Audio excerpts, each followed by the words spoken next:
ఎస్సీల వర్గీకరణకు ప్రధాని మోదీ సానుకూలంగా ఉన్నందున విజయవాడ వెస్ట్ బీజేపీ అభ్యర్థి సుజనా చౌదరికి తమ మద్దతు ప్రకటిస్తున్నామని జాతీయ రెల్లి కులాల సంక్షేమం సంఘం అధ్యక్షుడు భూపతి అప్పారావు తెలిపారు. భవానీపురం బీజేపీ కార్యాలయంలో ఆయన మీడియాతో మాట్లాడారు. విజయవాడ పశ్చిమంలో ఉన్న రెల్లి కులస్తులందరూ సుజనా చౌదరికి సహకరిస్తామని తెలిపారు. రెల్లి యువతకు ఉద్యోగ అవకాశాలు లేవని, మున్సిపాలిటీలో శానిటరీ విభాగంలో ఉన్న ఖాళీ పోస్టులను రెల్లి యువతతో భర్తీ చేయాలని అప్పారావు డిమాండ్ చేశారు. ఈ సమావేశంలో రెల్లి సంఘం ముఖ్య నాయకులు పాల్గొన్నారు. రెల్లి, హడ్డి, పాకి, పమిడి, దండాసి, బావురి, సత్తడి, శబరి, మళ్ళీ 10 కులాలు కలిపి ఒక గ్రూపుగా మేము ఈ రెల్లి గ్రూపు కులాల సంక్షేమ సంఘం తరఫున ఈ యొక్క కార్యక్రమాన్ని, రాజకీయ కార్యక్రమాన్ని మేము ప్రారంభించాము. ముఖ్యంగా గతంలో 2000 నుంచి 2004 వరకు ఈ 10 కులముల వారు వర్గీకరణలో 1% లబ్ధి పొంది లాస్ట్ గ్రేడ్ సర్వీస్ నుంచి గ్రూప్ 1 ఆఫీసర్ వరకు కూడా 1% లబ్ధి పొందారు. కానీ తదనంతరం 20 సంవత్సరాల నుండి ఇంతవరకు వర్గీకరణలో అమలు లేదు కాబట్టి ఇంతవరకు ఒక్క గవర్నమెంట్ ఉద్యోగం కూడా మా ఈ రెల్లి గ్రూప్ కులాల వాళ్ళు పొందలేకపోయారు.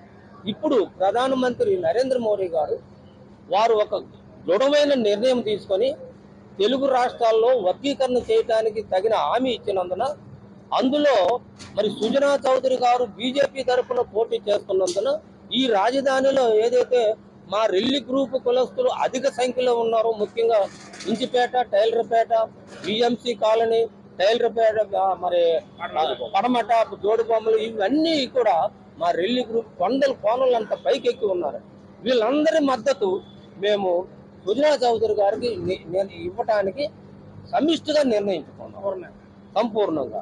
అందులో మున్సిపాలిటీలో పనిచేస్తున్న వర్కర్లు కూడా తమ వామపక్ష సంఘాలను వదిలేసి సుజనా చౌదరికి మద్దతు ఇవ్వడానికి ముందుకు వచ్చాము.